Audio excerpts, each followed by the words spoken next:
And I want to turn it over now to Dr. Mamie Parker, a true pioneer and trailblazer. Dr. Parker, I want to ask you the same question. I mean, our theme is belonging, engaged, and empowered. What does that mean to you? First of all, thank you for having me, Vince. I appreciate this wonderful invitation of being here. And certainly belonging means similarly to what you heard of recently, just now.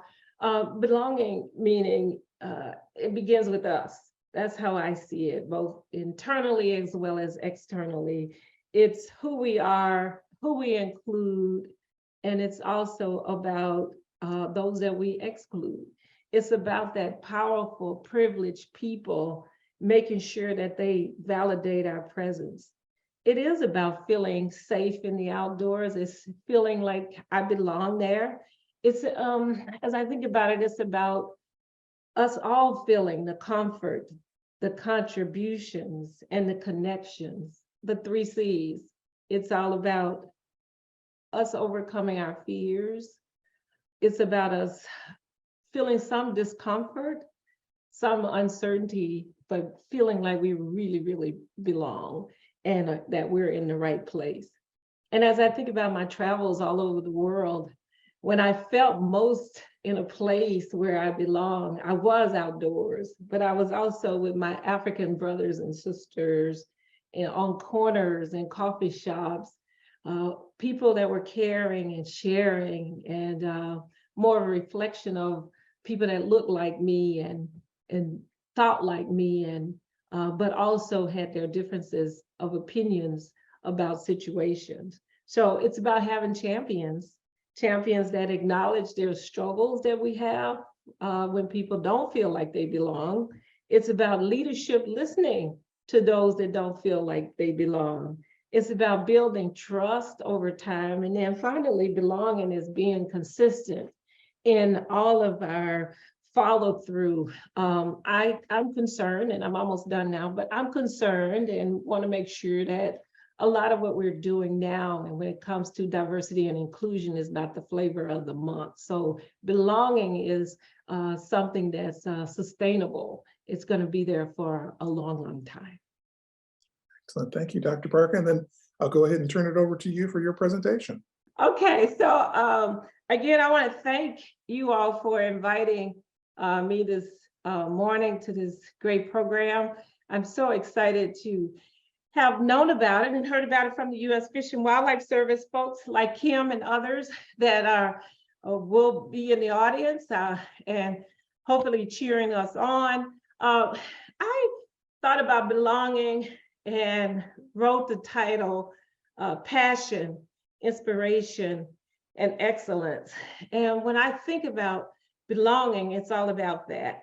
Creating safe places, it's all about belonging, raising awareness, the unconscious biases, addressing systemic problems that we have, empowering and amplifying voices through allyship, and bystanders making a personal commitment to do something about those that do not feel like they belong, and focusing on collective efforts.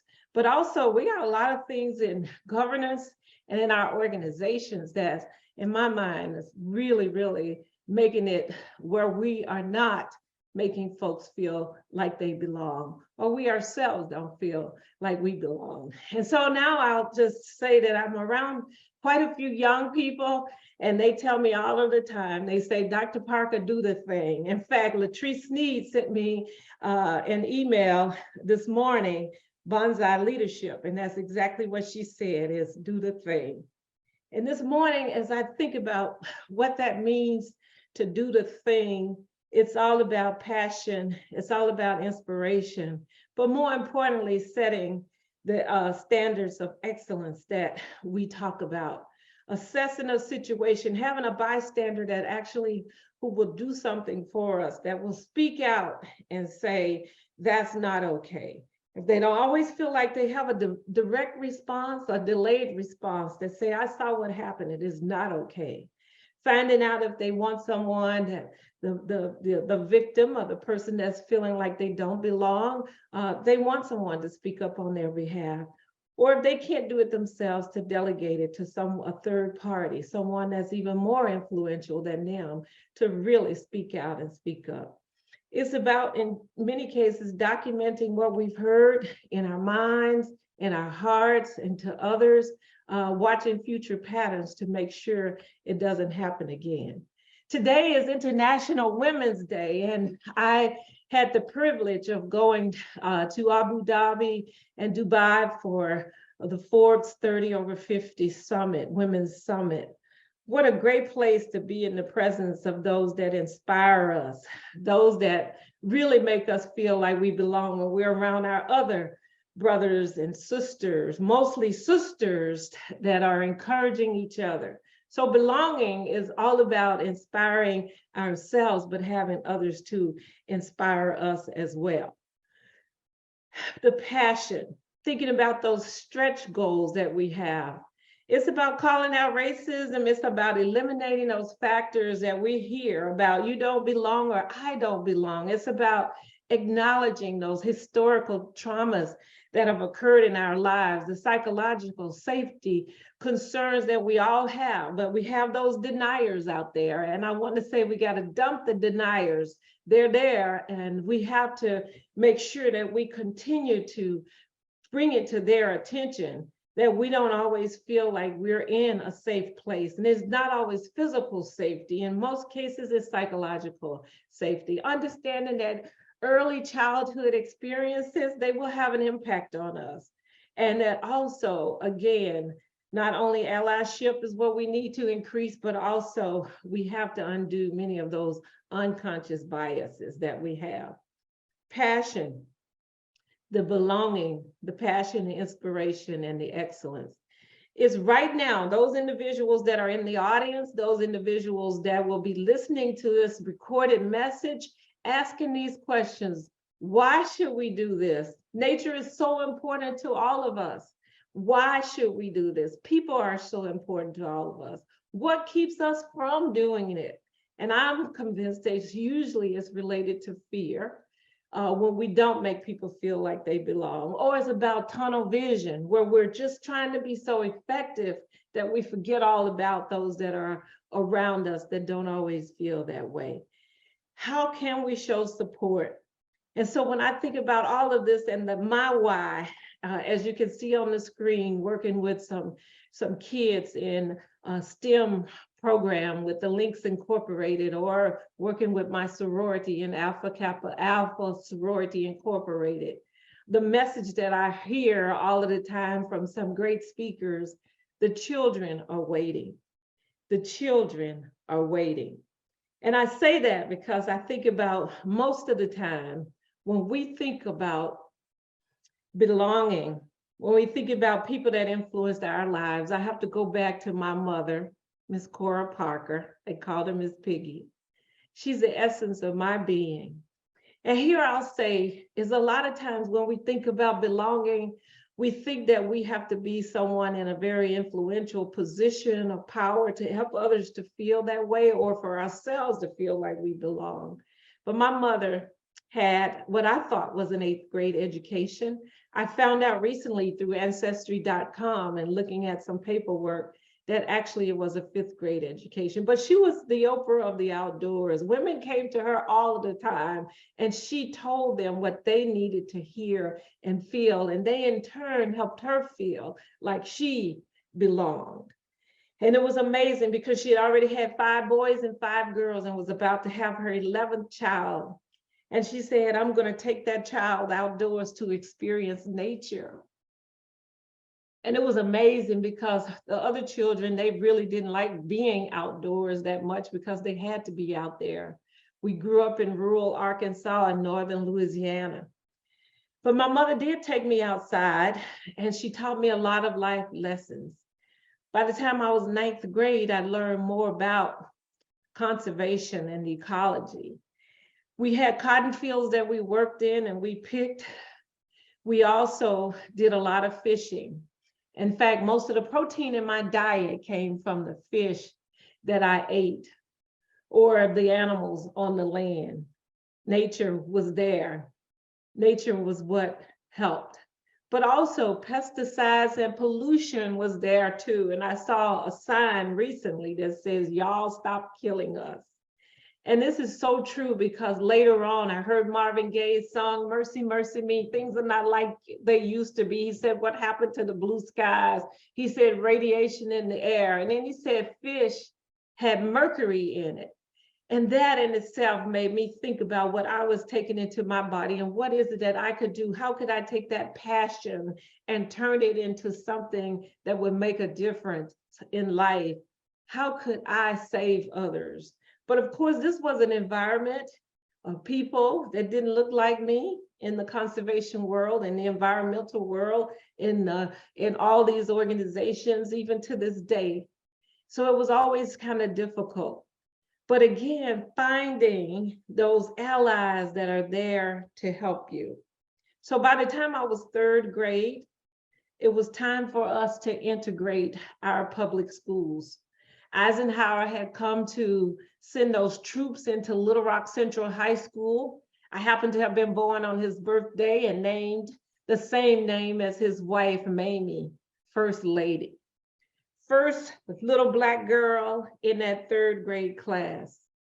And here's when belonging means so much. And I get emotional now when I think about the fact that day after day after day, I sat in that class.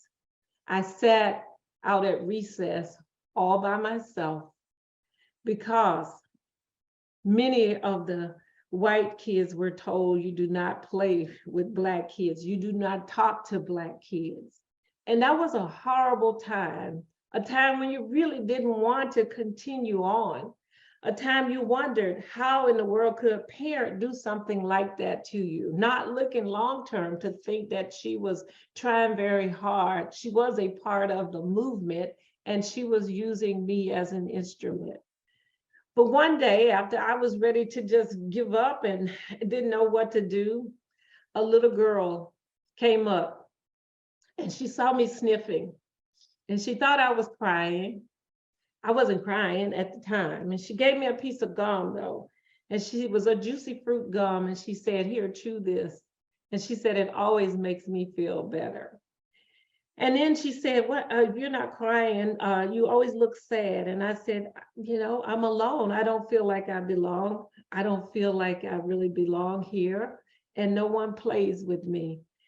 I want many of you all to think about the inner child in you as a third grader or wherever this happens, and how even to this day, it can happen to us where we feel this way. But she said something that was so important. She said, I'll play with you. And if I play with you, Donna will play with you. And if Donna plays with you, so-and-so will play with you. And over time, they made me feel like I belong. That story doesn't end. As I said, over time, we all go back, and that little third grade girl comes back in my mind, whether I'm at the White House where the guards tell me that I don't belong, that I'm in the wrong line, that I should be with the tourists, where I'm walking the halls of Congress and people talking to my assistant versus me, where I am a chair of the board of ... And people will talk to anyone other than me, where I don't feel like I belong. But one of the things about nature, as you just heard earlier, I thought was really great coming from Latrice, when she said nature will make us feel better. I had the privilege of escaping and really enjoying nature when people and things did not make me feel like I belonged or I was good enough. I tell people all of the time that a large percentage of the girls in my class were pregnant early, as early as ninth grade. And Colin O'Mara from the National Wildlife Federation says it best when he says, you know, that if we save nature, we save ourselves. That inspiration, I talked about the passion, now I'm talking about the inspiration. And jokingly, I can tell you, had I not been fishing, which is what I learned to do thanks to my mother, and what I love, love, love to do now, had I not been fishing, I would have been kissing. And so nature saves us as we save nature. I was asked by Vincent and others to talk a little bit about my conservation journey. I've told you a little bit about growing up in Southern Arkansas and Northern Louisiana, being number 11 in a family.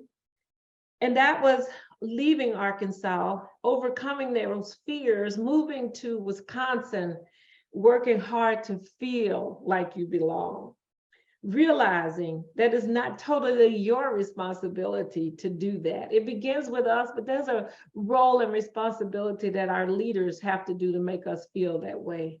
But first, overcoming that fear, that unknown, that keeps us from doing that. Fear, false evidence appearing real. I didn't want to go to Wisconsin. I wanted to stay in Arkansas where it was comfortable for me, where I knew the natural resources. I knew where the birds were and the fish were. I knew where the people were. I knew my side of the town. I knew where I should go and shouldn't go. But it was here that I also cared so much about protecting our natural resources, saving our people, that I took the journey to Wisconsin with all intentions of going back home at some point in time. When we set these goals, sometimes we have to go up to get back down. I ended up in Minnesota, Candy-Ojai County, Minnesota, another small town, working at a national fish hatchery. Had a chance to go to Tennessee Tech, left there, next assignment, headed off back to Wisconsin, Green Bay, Wisconsin. Again, finding that space and place and feeling whether or not I belong. Madison, Wisconsin, and then on to Missouri. And it was here in the boot heel of Missouri that I had one of those experiences that many of the people in the audience have heard about, is when I was first called the N-word in my job. Of course, I had some experience of that growing up in my small town, but not as a professional. But what was amazing about that experience was all the way back home, my fellow biologists sat in the car with me and never mentioned it. Did not bring it up, pretended it didn't exist. And that's when not only you feel like you don't belong, but you oftentimes feel like you were betrayed. You don't have that mentor, that individual that can help navigate you through that network and help you explore what happened and how you feel, someone to uplift you, someone like Latrice and others that are in the audience. Someone like Beatra that you're going to hear from later that can help us deal with that. And so in silence, we drove on back. Some years and years later, I had the courage to tell them about that experience. But I also learned from them. They shared with me their culture, why it's important for me to understand that they grew up in a family of Scandinavians that didn't talk about things, that did not show emotions. And so really understanding that. My career went on to Georgia, where I had a chance to work there, as well as in the Washington, D.C. area, as what is now the Chief of Staff of the U.S. Fish and Wildlife Service, and then to Massachusetts, the Regional Director, the first in the history of 100 and almost 35 years of an agency. And from Massachusetts on back here where I live now, in the Commonwealth of Virginia. In all of these places, when we think about belonging, it's asking that question, do you hear me? Do you see me? Am I good enough? But understanding when I had the privilege of meeting the former president of these United States of America, excited to meet the fish doctor, talks about that when times get tough, we don't give up, we get up. And my mother had a saying that goes beyond that, because I often fell down on the banks as I was getting down there to the creeks to go fishing. And she said, you know, when you fall down, she said, look up, because when you look up, you can see up and you can help somebody else up. Again, belonging is about hearing, it's about seeing, it's about making people feel that they are good enough. I mentioned the National Wildlife Federation earlier. I have the privilege of working with some great folks there on the board of directors, and these community agreements are some in which I try to really include in it and in the beginning of every meeting, but also try to share, because these are things that I think will help all of us feel like we belong. And as we convene our meetings, as we work with our partners, co-designing, as Curtis Bennett would say, co-designing programs in our communities, think about these agreements where we recognize the burden of people with marginalized identities. And we have to embrace discomfort, practice empathy, and then we have to accept imperfection, not only from ourselves and others, but the process itself. That happened to me this morning as my alarm went off. I had to accept imperfection. Know your intent and own your intent, and assume good intentions when they are to be assumed. However, we know that sometimes good intentions are not good enough, and that we have to practice both and thinking, have to stay engaged. And here's the one I oftentimes really push to my deniers and my powerful privilege sisters and brothers, white sisters and brothers. Why am I talking, or why aren't I talking? These are some great community agreements. They really help us. I talked about passion. I talked about inspiration and excellence. But again, belonging is all about leadership, people in leadership position, people in powerful positions, whether they're in our faith-based organizations, whether they're in our communities, whether they're in the entertainment business, wherever we are. Know that and acknowledge the struggles that one will be feeling, whether they're introverts or extroverts, wherever that might be. I'm speaking more of people of color and women. Leadership listening, active listening, not talking about the type of listening where we can't wait until that person speaks so we can speak. I'm not talking about practicing what Dr. Covey talks about when he talks about the cancers of life, the 4 cancers of life that will kill us if we don't acknowledge these struggles that others are having and listen. Criticizing, complaining, negatively competing, and negatively comparing. Those cancers of life will eat us up and keep us out of nature, keep nature from being something that we all care about and can protect.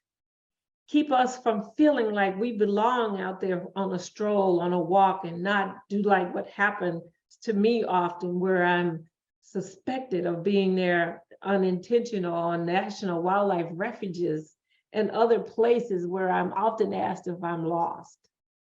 Listening and not walking around as if we don't exist when we do, but building that trust too. And that works both ways, because I'm still working on that myself when it comes to trust, because again, I have experienced a lot of trauma, like many of you all in the audience, and heartache because of all that we put into being in nature and protecting nature. Sometimes I've lost trust in people. But again, I said earlier to you, Vincent, and I really meaning it's about consistent follow through. I love Nas because he has one of the songs that I really like. Of course, I like Biggie Small too and Tupac, but Nas says, "Why you waiting?" And those are his words. We got to keep moving into excellence. We got to keep promoting equitable collaboration. As a commissioner here for the Department of Wildlife Resources, when the governor appointed me to this position, this was one of the things that I thought was so important. And as the first Black woman to chair that commission, it was all about determining ways in which to promote this, being adaptive. Belonging is being inclusive, of course, but it's also being responsive. And it's about truth seeking, and that's so important. Again, I've talked about acknowledging these struggles that we have. It's about selecting the day-to-day strategies. That's on a daily basis. We need to be making sure one and all feel like they belong. It's about optimizing our collective and individual ability to improve our sense of belonging, not only in nature, but in circles that we don't always feel that way. And so I think about my own life And I think about some of the jobs that I had as head of fisheries in this country, where we worked on invasive species, where we worked on marine mammals, whether they were whales, polar bear, whether they were sea otters or many of the other animals in Alaska that we had a chance to work on. Whether we were dealing with the snakehead fish right here in the Chesapeake Bay, working with organizations like the Chesapeake Conservancy, working with people like Wendy O'Sullivan and others at the National Park Service and the Chesapeake Bay Foundation with Hillary Falk and others, and how important it is for all of us to really set those standards of excellence in this cultural challenge that we have to make people feel as if they're welcome, as if they belong, if they feel like they are enough. And so as I close, I'd like to think about, again, the fact that I talked a lot about my mother. And when I think about how do we feel like we belong and keep trying to make sure that others feel belong and challenge others to make people feel like they belong, it's the words of my mother in the song. And if I had you in the audience, we'd all be singing, row, row, row your boat. That song has lots and lots of meanings. It says, row, row, row, don't stop. Row, row, row, don't quit. And then it says, row your boat. And that persistence that we're talking about, row, row, row your boat. And then it says gently. I want you to sing that song to yourselves now. Row, row, row your boat. And row your boat means you need to do your share when it comes to belonging.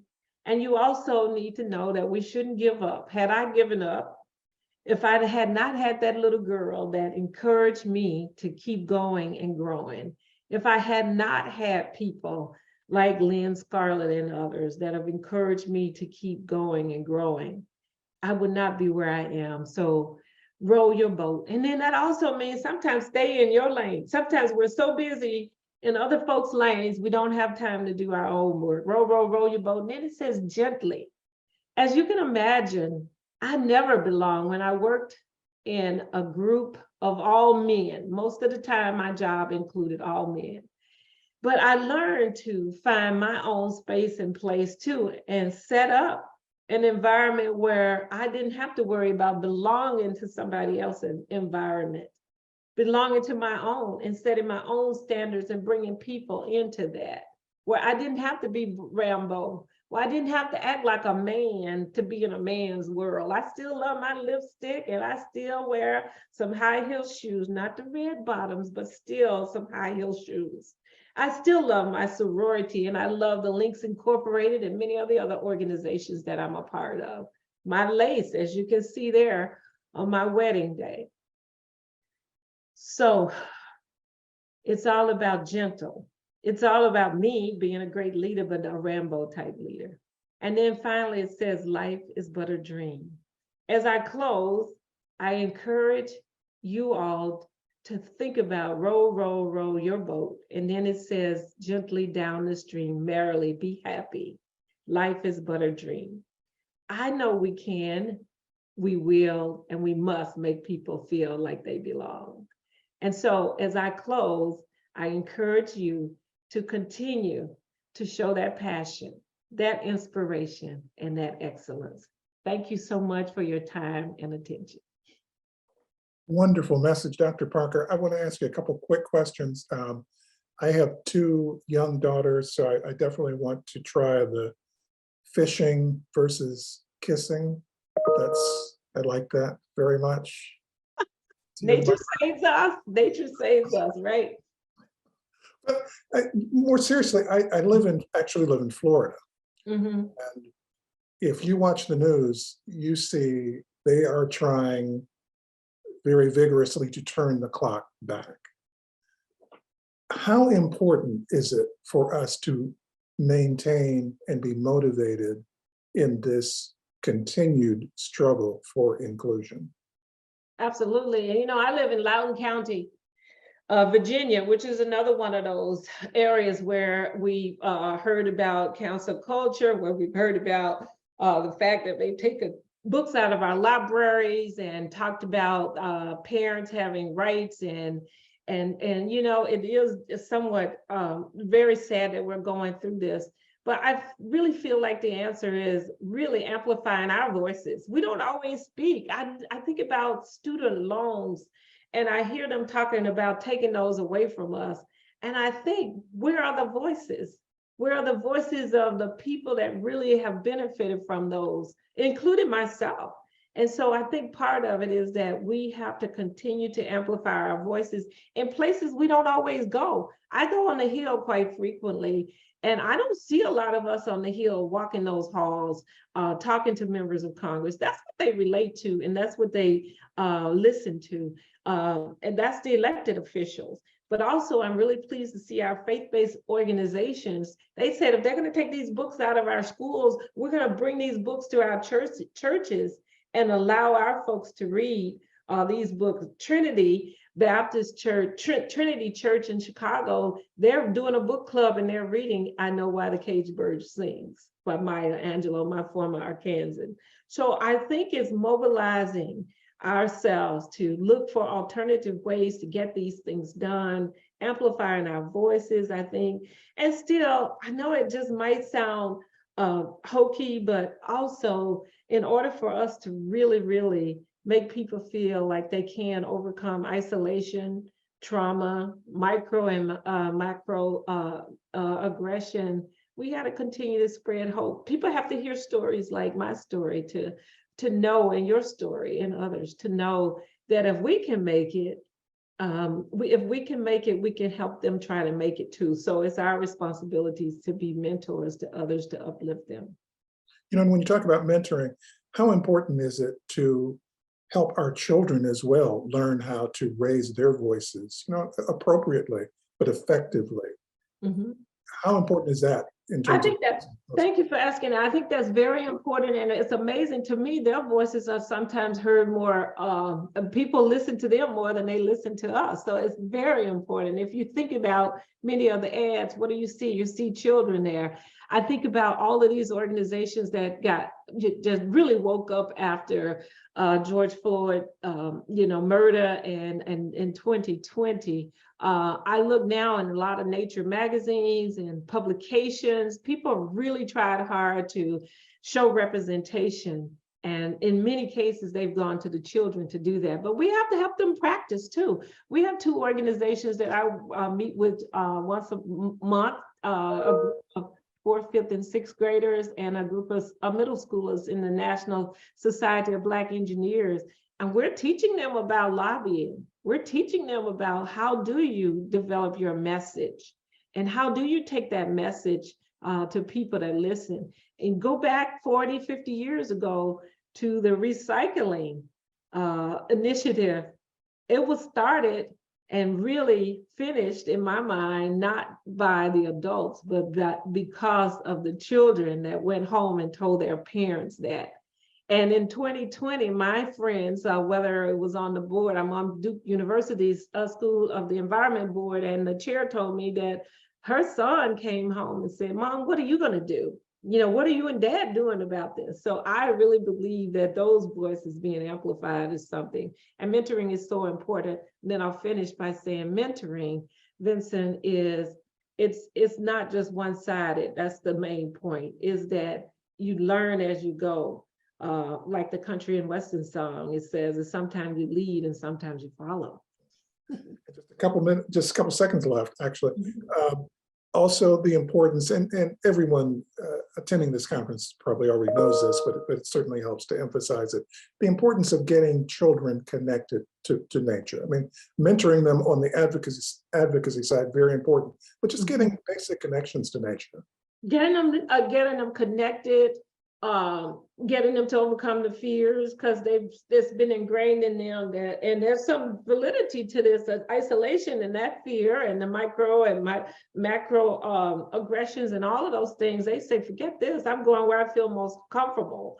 And I'll have to tell you, my family, was like, why do you want to be a fish doctor and not a real doctor? So having kids early on where they can see role models, I think is really, really important, helping them to overcome and then finding ways to interest them. We're using drones to show them how they can use technology in the outdoors and how important it is for us to have people like them. Their interest may not be in actually birding or fishing like us. It might be using technology to get them hooked as well.